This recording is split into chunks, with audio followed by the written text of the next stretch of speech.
We trained one network on the events of 3 different market states at once. 55,929 events. 3,758 of which sit on a real turning point. And asked it a single question. Is this event a reversal or an ordinary event of its own class? The answer is interesting in a way we did not plan. The model works. The validation.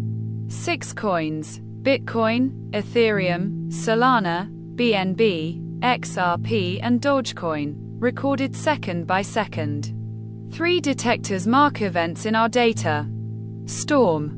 Loud order book. Calm. Quiet. Class 2. The middle. Until now, each had its own model. The split is blocked in time. The timeline is cut into 50 chunks. 5 go to validation and 5 to test. Every other one, with a 30-minute embargo around each. Then 18 architectures are screened. The best 3 are trained to 48 epochs. And the answers are read at 11 checkpoints inside the run. Model chosen by validation. Now the same pool, but without any labels at all.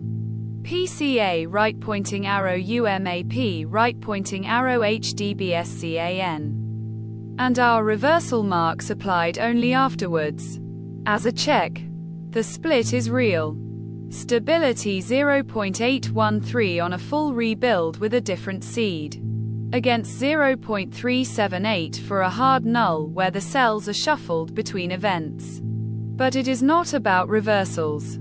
RE 0.026. And not about. Last question of this study.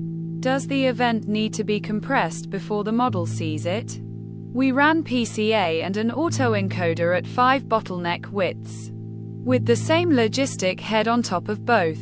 So that what is compared is the compression and not the head.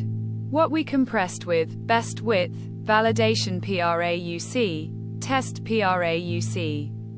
Same boundary as every study we publish. The order book tells you how big the next move is. Not which way it goes. Market flow research. Measured, not guessed.